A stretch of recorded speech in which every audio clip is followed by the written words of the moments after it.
Good evening, ladies and gentlemen. How's everyone doing tonight? Good. My name is Mitch Bull. I am the President and CEO of the Brisbane Chamber, and it's our honor to present the annual Brisbane State of the City, where we have the mayor of the city deliver remarks and give you an idea of how the city is doing, and then we'll have a short question and answer. So, without further ado, Mayor Cliff Lentz. Thank you. Thank you, Mitch. All right, good evening, everyone.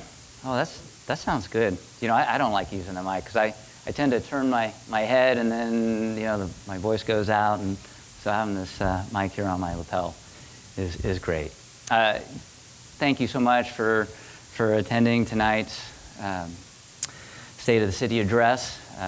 You know, being on the City Council is such an honor.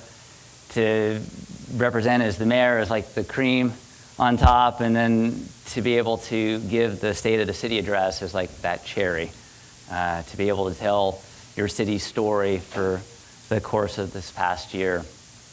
I want to thank the Chamber and Chamber President Mitch Bull for putting on tonight's event, and Jason of the Hilton Doubletree for providing the space for tonight's event.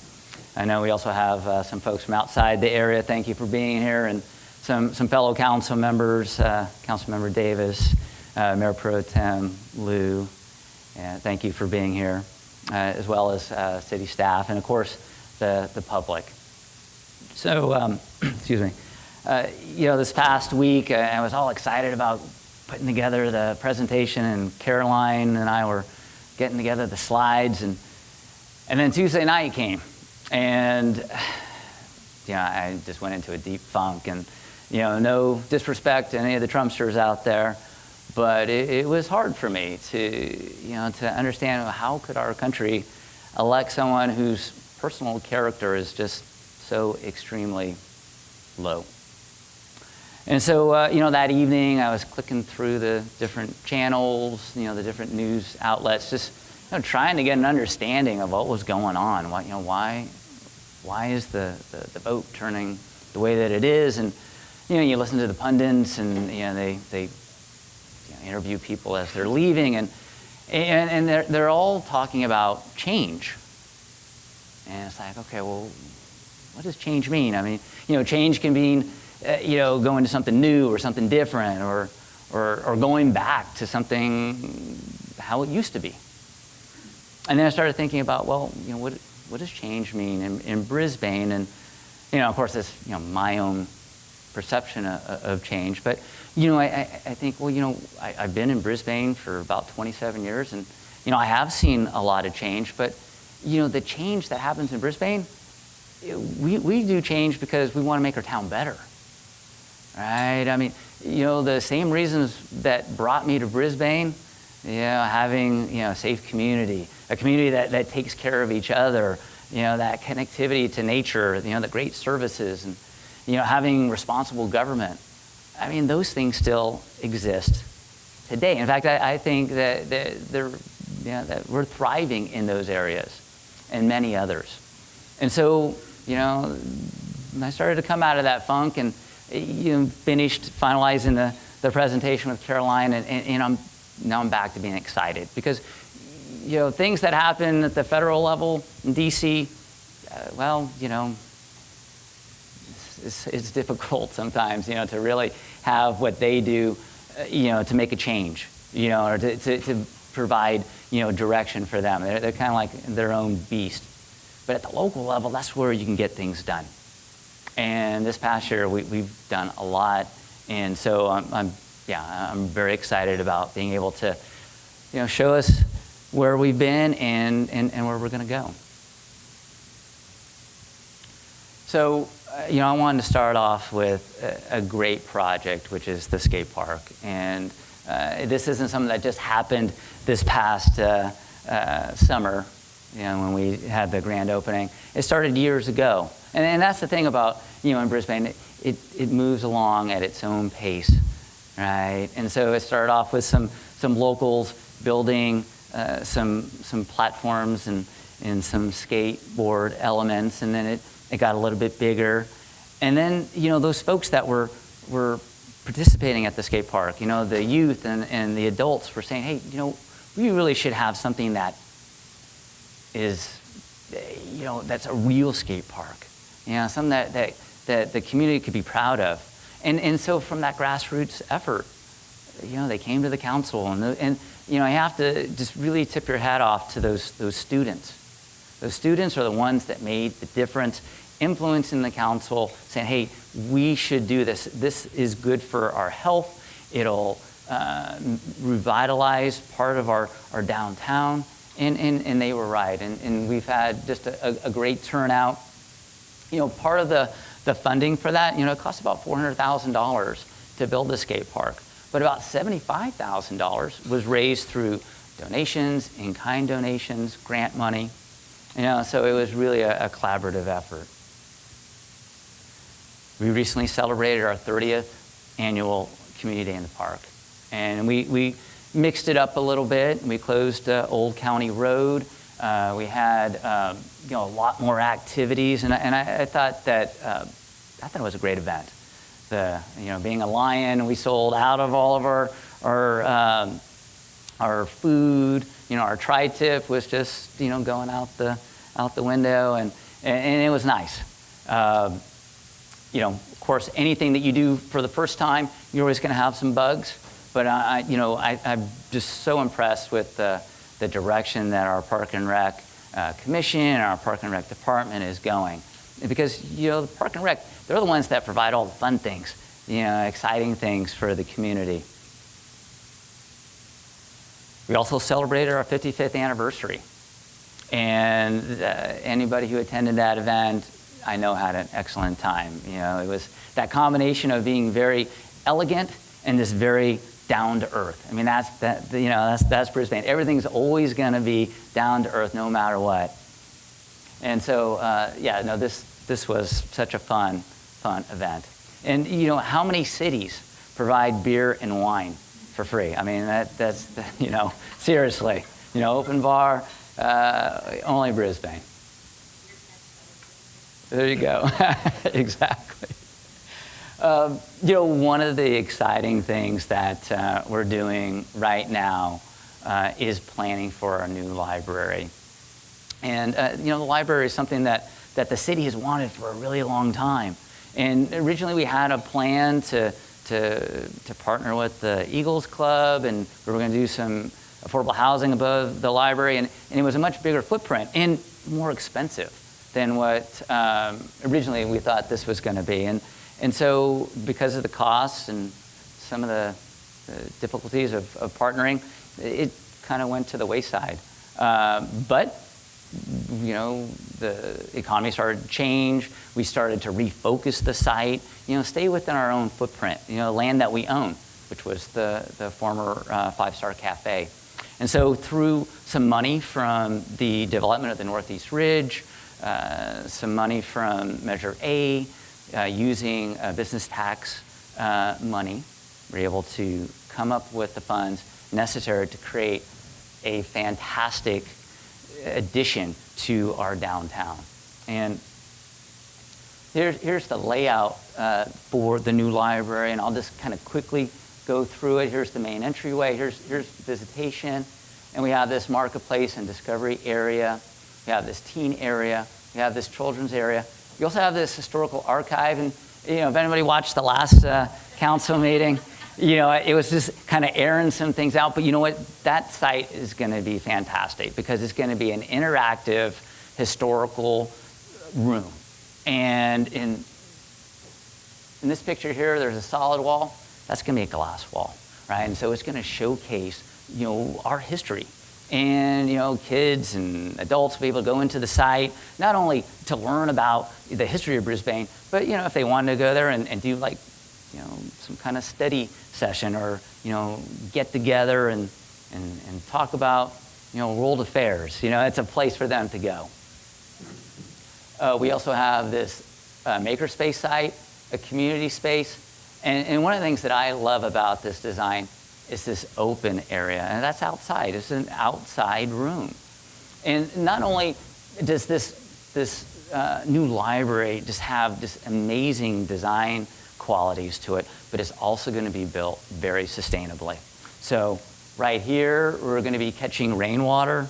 We're going to have solar panels. It's going to be a zero net emissions building, right? So carbon neutral.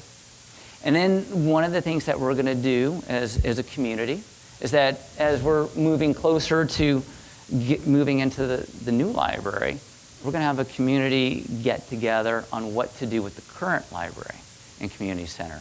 And just as we always take on projects with a very community-oriented engagement, we will do the same thing with the old library site. When I was mayor the last time, I wanted to take on a particular project and little pet project, and that was the little pocket park behind the current library and community center. And so for this term, I wanted to do something, and it's like, I love running on the trails, and I do run on the Crocker Industrial Park Trail, but that trail is so bumpy, and and I love going on the mountain and going for runs. And it's like, boy, wouldn't it be great if we had like a master bicycle pedestrian plan? And thank goodness the council said, yeah, okay, we can buy into that, and so we put some money in the budget, and we're moving along with different stakeholders, and we've created. We're almost there, creating this master pedestrian and bicycle plan. This part here is the bicycle part, and here's the pedestrian one. And one of the great things about having a master plan is it enables you to go out and get grant money. And so at the last council meeting, we are going to be putting forth an application to get approximately about $900,000 from MTC to work on the Crocker Industrial Park Trail, to provide, not going to pave it, but it would be a surface that would be hard enough to ride a bicycle on for someone who's in a wheelchair to be able to finally use the Crocker Park Trail. And then have decomposed granite on either side, so you still have that dirt beneath your feet. So I'm going to keep our fingers crossed that we get that money, because that would be great for that trail. So one of the things that the council has been working on is priority-based budgeting. And so you would just think that when you're doing the budget that you're spending money on the things that you prioritize. But we didn't have a structure, a system in place to really identify. Because one of the things that the council, throughout the years of Brisbane's existence, is that we've always been very prudent about how we spend money. They're very responsible and accountable. And so this notches it up another level. And so we've created these different categories to help identify how we spend your money. So first one is safe community. And so what does that mean? Police and fire and public works. You want to make sure that you're providing the proper infrastructure so that the water is safe to drink. Enhancing residents' lives through community building. Right? So a lot of the park and rec programs and services, how we communicate with the community, right? Through the STAR and our website. Those things are very important, that we're engaging and that we're keeping everybody connected. Ecological sustainability, right? So we have an open space and ecology committee, and the work that they do, providing direction and feedback to the council. Things like, trying to get everyone to have solar panels, doing restoration work. One of the things that the council put in the budget recently was to fund Mountain Watch to rehabilitate some of the waterways along the Crocker Industrial Park Trail.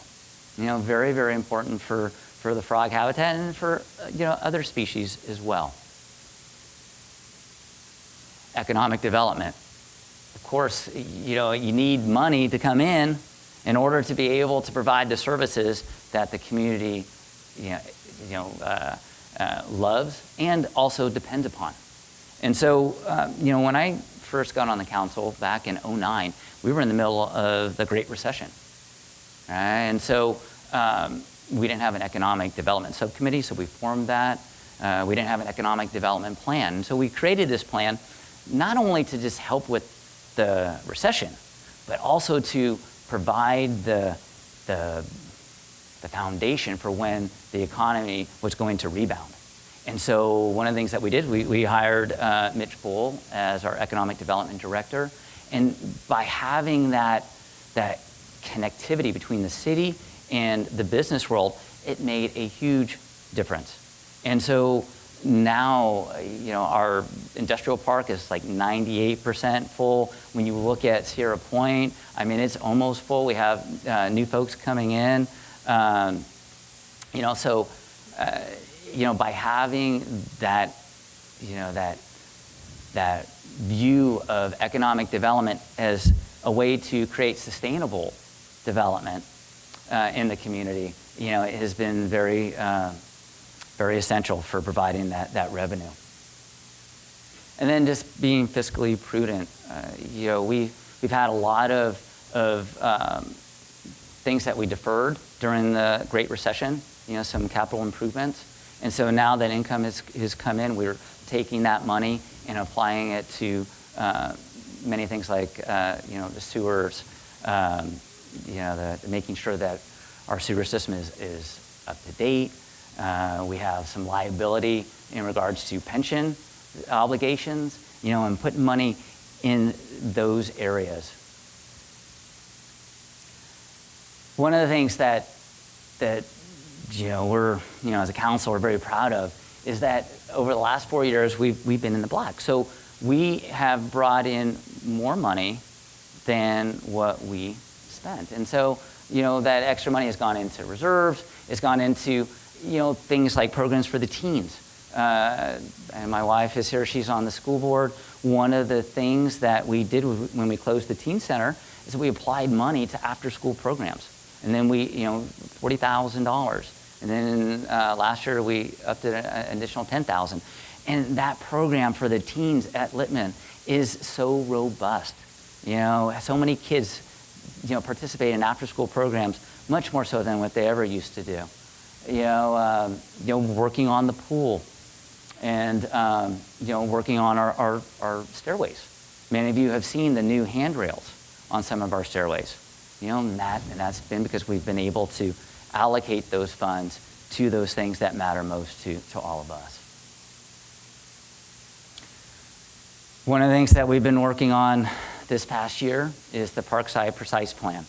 Now, every city has to provide their fair share of housing, and there's this thing called the arena allocation, and they do this cycle every 7 years. And so Brisbane had its allotment of housing that it had to provide.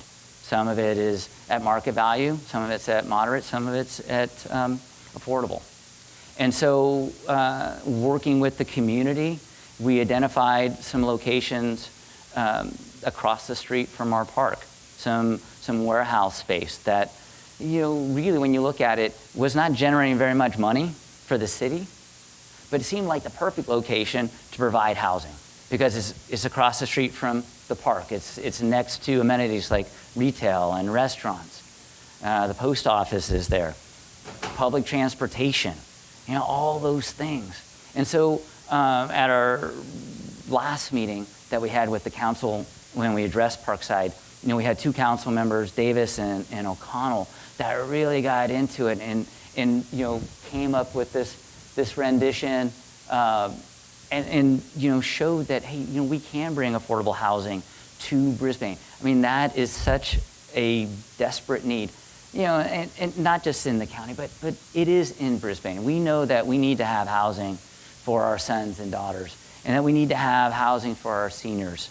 And so, if a senior's ready to move out of their house, we should have a place for them so that they can stay in Brisbane and live out the rest of their life in dignity.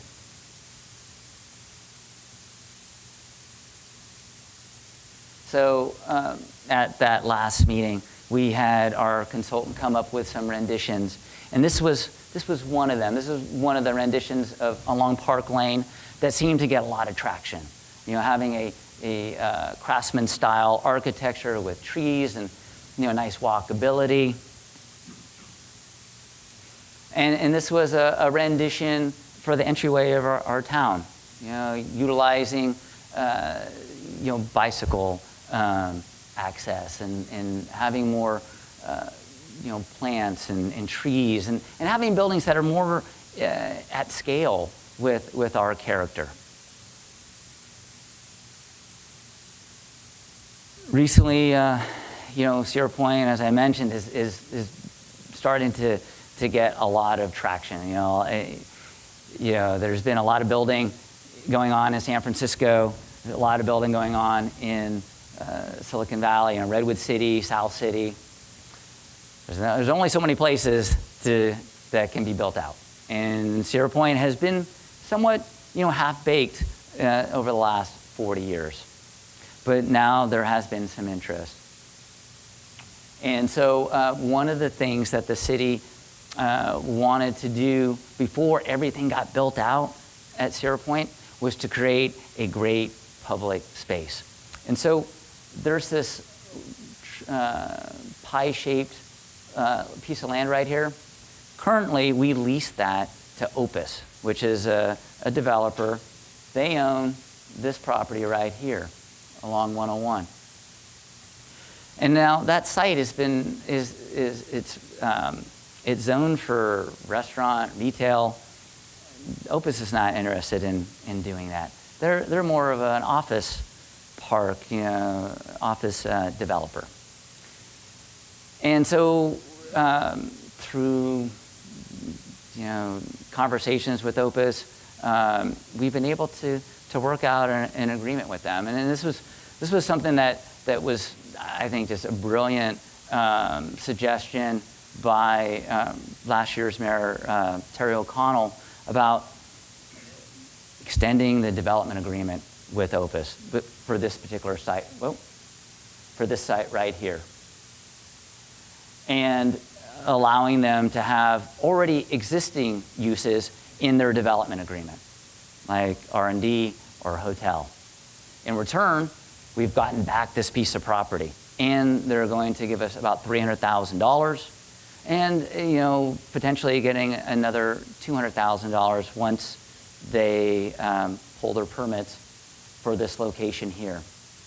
And so what that allows us to do is to have another community engagement, to create a much bigger park.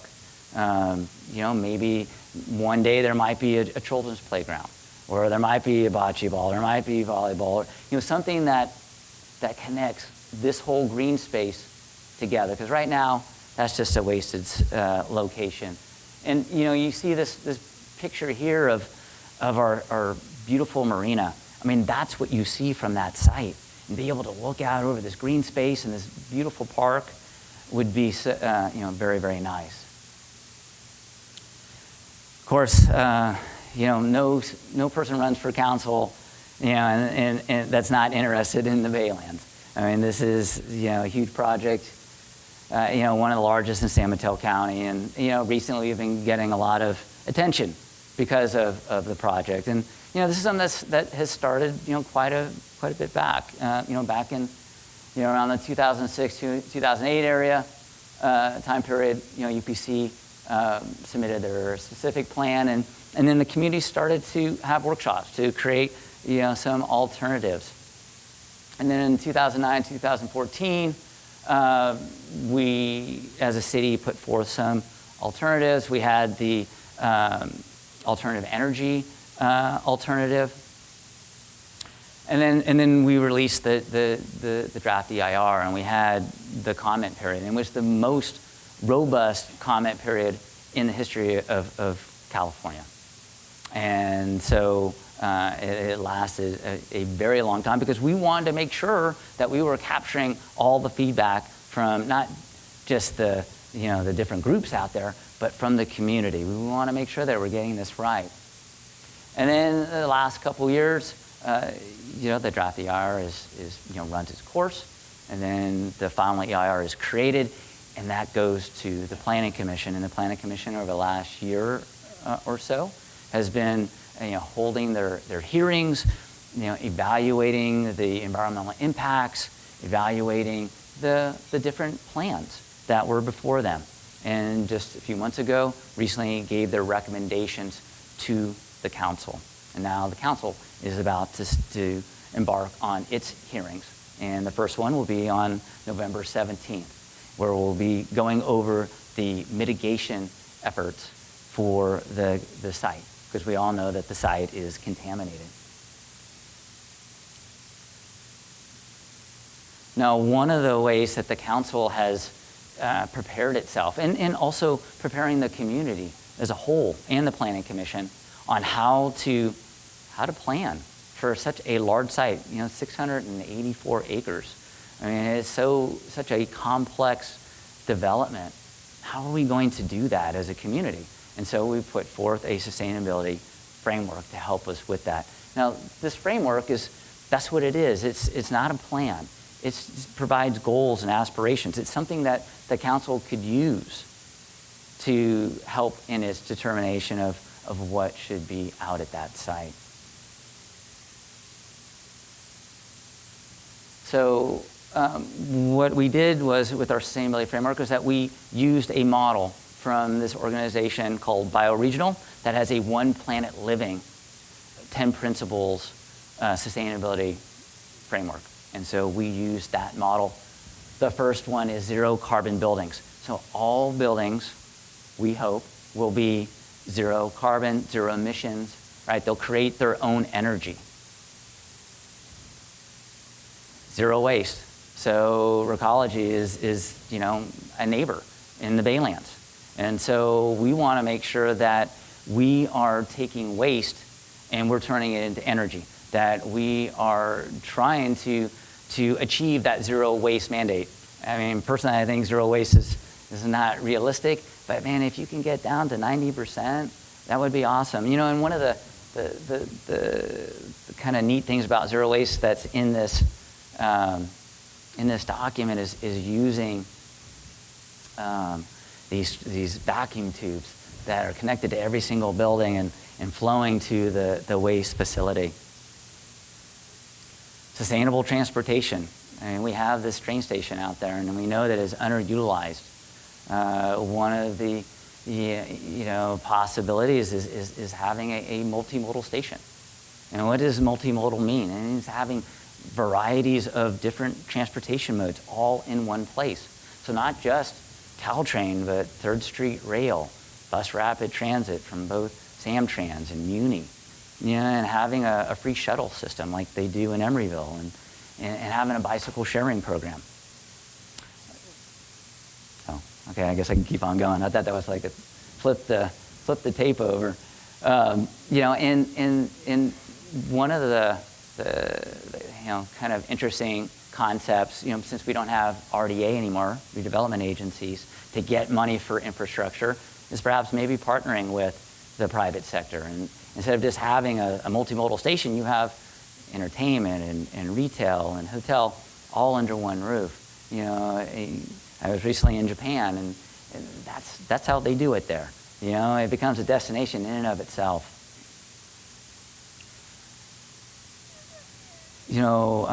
This is very, very important. You want to make sure that the materials that you're using, are from local sources, that you can reuse material, use reusable material, have wood that is from timber farms that are sustainable, right? Not just clear cutting forests. I don't think we'll be doing any crop growing in the soil at the Baylands, but you could see potentially over by Ice House Hill having raised beds. Having an area be like a little farm, where maybe you have some chickens and you're selling eggs, in a place where the contamination didn't occur. Something that not only is something that people like, but also is kind of a throwback to our history. And we also have a lot of places to get food within a 200-mile radius. Down the coast, we have the sea, up north. And so, really thinking about where our food comes from. I was having a conversation with Beth. And that was one of the things that she brought up. Sustainable water. In order to make this project happen, we'll have to get water from the Sierra. But, if we can reduce the amount of water that we need, I think that's better for everybody, for keeping the water in the Sierra and reusing the water, not wasting the water, trying to come up with a zero water waste, mandate. We're going to recycle the water and use it for gray water and irrigation. But, a lot of cities are in California, and this will be, a major thing that you will see over the next several years in the state legislature about taking water and reusing it, and putting it back in the system and drinking it. And some counties already do that in the state. Open space and habitat is the number one thing that people in Brisbane want to see out in the Baylands. Number one. It doesn't matter if you're rich or poor, you rent or you own. I mean, this is the number one thing. And so, here is the Mission Blue Nursery. I mean, it would be great if we could expand the nursery, that this becomes, the place where a lot of the plant material is propagated and then planted out in the Baylands. And, wouldn't it be great that there's a 5-minute walk to a trailhead from every single building? So if you're in a building and you look out, you just don't see like just an urban environment. You see a mix, a nice balance. Culture and heritage. I mean, the site was a former rail yard, and one of the possibilities could be to turn the Roundhouse into a great museum. Maybe it's a rail museum. Maybe it's a natural history museum. Recology, has a museum showcasing art made from garbage. It'd be nice to expand that. Really educate folks on how this site used to be and how we're going to heal the land and move forward with making it safe and viable. Economic vitality with equity and ecology.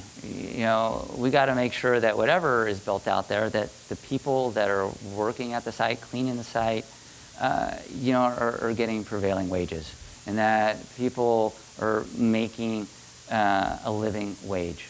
No matter if it's building the site or also working at the site. We got to make sure that folks that are there can afford to live in the Bay Area.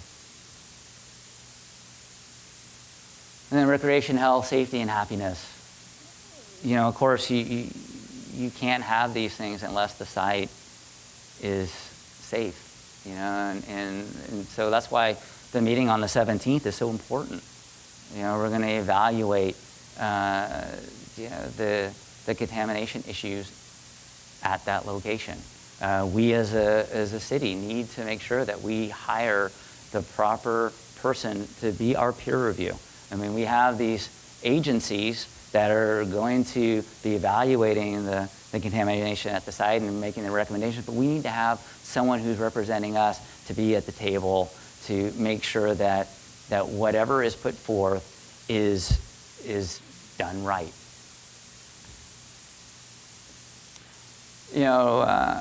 Recently we've had those articles in the paper talking about how Brisbane is this small, sleepy little town. And you know what? We might be small, but we're anything but sleepy. We're feisty, and we're innovative, and we care, and we care about us. We care about others. And so last year we were recognized with some Beacon Awards for sustainability, and then this year at the League of California Cities, awarded again for sustainability. And so who we are as a people, will determine what the Baylands will ultimately be. I mean, it has to be that way. All land use decisions should be local. And I do not have a single doubt in my mind that we will go through this process and ultimately we will put forth the best plan that will go before the voters. I mean, that is something that and how it will be, either, the plan itself or a general plan amendment, that's something that we will work out. But, really the direction that the Baylands will move to will be decided upon, our community. So I think that's it. So with that, I want to just thank you for going through this year of 2016 in Brisbane. And if you have any questions, I'll try and answer them. Thank you.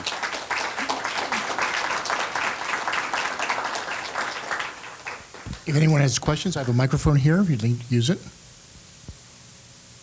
Questions for the mayor?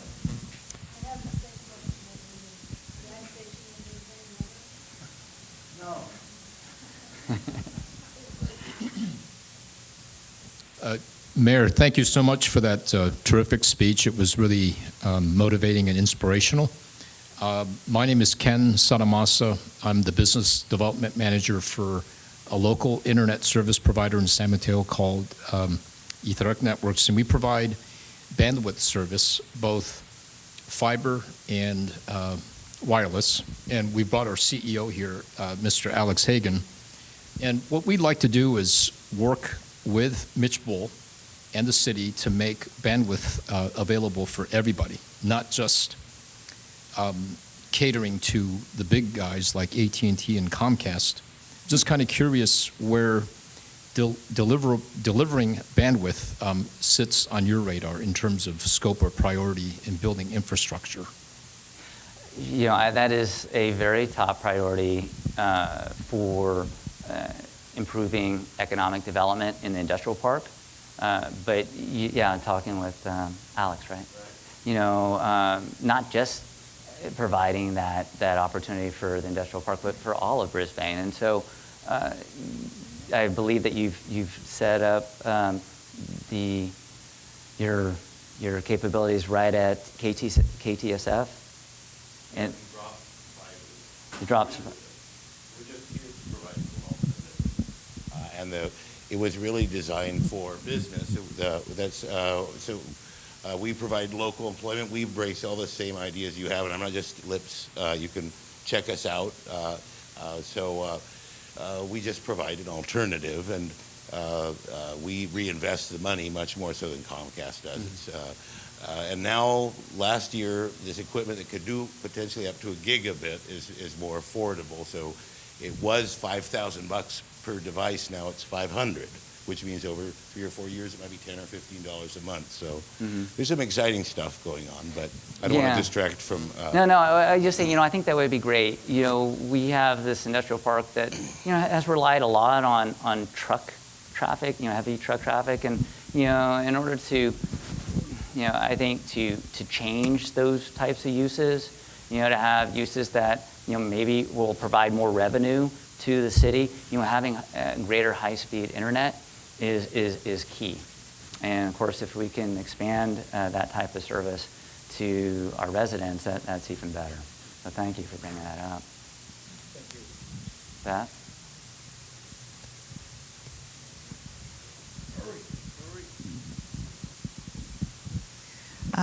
Thank you, Mayor Lentz, for a really hopeful and picture of how great our town is. We really do have a great lifestyle. Yeah. But my question is about something that's infringing on our good lifestyle, and that's the airport noise. Yes. And it's just getting worse and worse. And I wanted to see if you would address what the plan is and how we're going to try to stand up against the FAA and stop the madness here, basically. Yeah, no, thank you for bringing up that question. So I currently sit on the SFO roundtable. I'm the chair. Recently, our congressional representatives had put the pressure on the FAA to do something about the new system of flying planes around our country called NextGen, because the new system was making things worse for communities. The FAA had said, hey, this is going to be better for everybody. In the end, it wound up being worse. And so they agreed to work with the local communities, and they created this initiative. And we've been in this process now for several months. And now we're right at the end of putting forth a recommendation to the congressional members, the roundtable is. And in those recommendations, there are short-term goals and some long-term goals. And some of the short-term, at night or to not have the planes fly over Brisbane, to redirect them to southern destinations going south along the bay rather than going up and over us, and having some flights go out the Golden Gate. We're also asking that the flights out of Oakland not to fly them over Brisbane, preferably to fly them out through the bay to a waypoint near the Golden Gate and then south. For the stick, which is the flight procedure that comes out of SFO and then goes to southern destinations that causes the most disturbances, what we've asked them to do is to fly to this waypoint called SEPTI. That was the old waypoint before making their turns. And then when they do make their turn, that they disperse the flights so that they're not, just hammering one particular area. But that's short term. In the long term, what we're proposing for the stick is two actually alternatives. One is to move the waypoint further north and east of where it currently is, because right now it's very close to Brisbane. And so we want to move it out there so that when it flies over that waypoint, and we want to make sure that the FAA does fly to the waypoint, that then it's higher when it comes over the peninsula and then over to the ocean. But the ultimate goal, and this is something that we are highlighting in the document, is that for the stick and for the candle to both fly up the bay and then out the bay to the ocean and then south. SFO has just recently surpassed their all-time amount of volume of aircraft coming in and out just recently. And they're expecting more. And it's like, okay, well, you know what? You can't do that to us. So something's got to give. And the current transportation director, Horta, who will only be in their position for the next month and a half, because we got a new regime, has said that efficiency does not have to be at 100%, that you can tailor back the efficiency in order to improve the noise issues caused by planes. And so that was very, very hopeful in the designs of these new procedures that are going to come down the line. I will say, though, that these actual asks of the FAA has already deemed feasible, which means that it's already in the pipeline to be worked out. Now that we have something in writing, before there wasn't anything. Now we have something, and that will be coming from our congressional members. Now they're going to have to deliver, and if they don't deliver, then I think we have to take whatever means necessary. But I'm an optimist, and I hope that through collaboration that we find a solution that is balanced and beneficial to everybody. So I mean that's where we are, and we are closer to providing airplane noise relief than what we've ever had before with the FAA. Any other questions?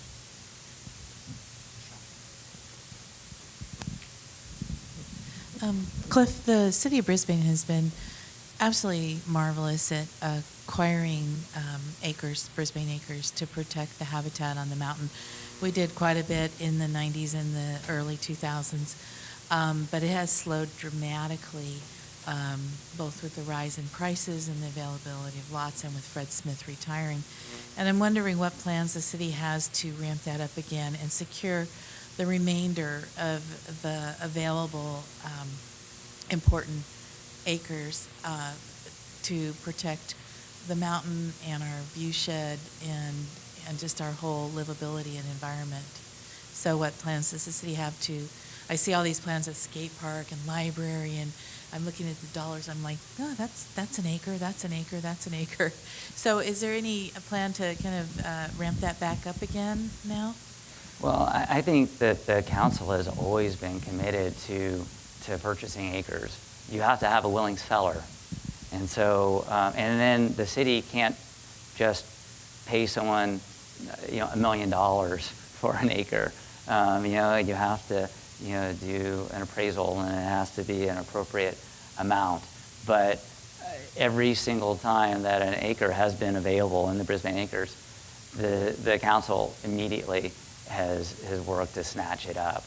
As far as allocating funds to help, I think, restore habitat on the acres that we've purchased, I really do think that we need to put more money into that and have, and granted this is just me speaking, as a single council member, but the budget is the most important thing that the council works on.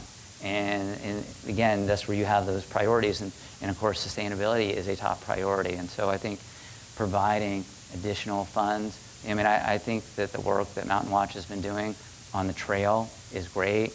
I'd love to see that expanded even more. But I also think that we need to work with, other organizations. I think the work that the city has contracted with Shelter Belt to maintain the acres that we do own has been absolutely awesome. You can really see a difference in the work that they've been doing and the work that's been funded by the city. So I hope that we really have strong plans to continue that. Yeah, no, personally, I'd like to see us enhance that.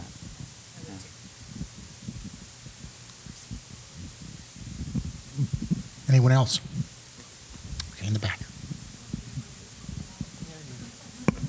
Anything going on with Club 23? Is there something in the works for them? Is it 23 Club? Well, that's owned by, private party. They have not submitted any plans yet. So I would say we're all in the dark in regards to that. Of course, personally, I'd love to see the 23 Club open back up and be that great venue that it once was. And I think that it can be in the future. I think it's probably going to have to be some kind of partnership, what that entails, who knows. But I do hope that one day soon that the 23 Club opens back up. Anybody else with questions? Okay, why don't we give our mayor a big round of applause? Thank you, everybody.